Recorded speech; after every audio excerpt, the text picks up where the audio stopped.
We can start when you... Okay. Io sono Roy. Ready. Hi, Cheo, I would like to ask you, can you give us 3 good reasons to watch the second season of Luke Cage? Man, no pressure.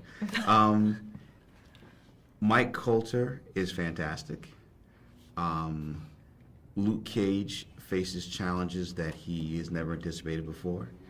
And the music, the directing, the acting, everything about the show has been raised to another level. I think that season 2 is better than the first season, and I love the first season. Me too. And Lucy, I have seen that the first episode was trying to find a balance between different tones of the show that it already has. In your opinion, was more difficult to direct intimate moment or fight action scenes? I think the fights were a little more complicated because there was so much involved and there was a lot of moving parts. So we not only had action sequences with combat, but we also had firearms as well. Yeah. And in that we had to do a lot of special effects. So, you know, you have to stop sometimes, then freeze, and then, you know, take pictures and then do a, you know, so that was more complicated because for me, I always like to let the scene flow so the actors feel like they've accomplished one thing. But when you have to, it's like a bit of a hiccup when you have to stop in between and then add holes, you know, it's more complicated because he's bulletproof, you know. Usually somebody gets shot, they go down. But he's obviously superhuman. So to me, those were much more complicated because you really had to think about the post-production while you were shooting. But also, you know, the love scene was interesting because, you know, when Claire and Luke are dancing together, there was, you know, I remember they kept asking, is there choreography? We're like, no, just put the music on and let them jam. Yeah, and I wanted it to feel very improvisational and 70s, that I wanted sun glare and all those things, and we were able to capture that too. And I think that's much sexier than like having a choreographed scene because it gets really complicated. Then when it ends, like that's it. Yeah. So we just let the music play. It was great. Yeah. And Luke Cage is still a model, a role model for, especially for younger generation. I would like to ask you, when you have grown up, who still is your hero? Who is my hero? Like on television or? No, as a child maybe, or as a teenager. As a child, as a teenager. I mean, oddly, we watched Charlie's Angels growing up and Wonder Woman. Like those kind of women were people that I really looked up to.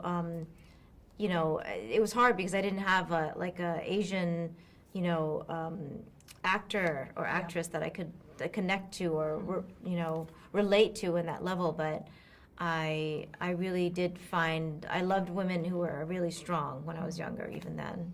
But have you ever dressed up for Halloween? Or like a superhero costume, like a maybe? superhero. I think I was Mighty Mouse when I was younger. Yeah, more of a cartoon. My grandfather was always my hero. He was a Tuskegee Airman. He was one of the first African-American fighter pilots in World War II. Wow. They were called the Red Tails. They were based in Italy, in Ramitelli Airfield. Actually, this T-shirt is in honor of one of the units that he flew for, the 302nd Fighter Squadron. So he's always with me. And have you ever been a comic geek? Oh, me, absolutely. I mean, every Wednesday.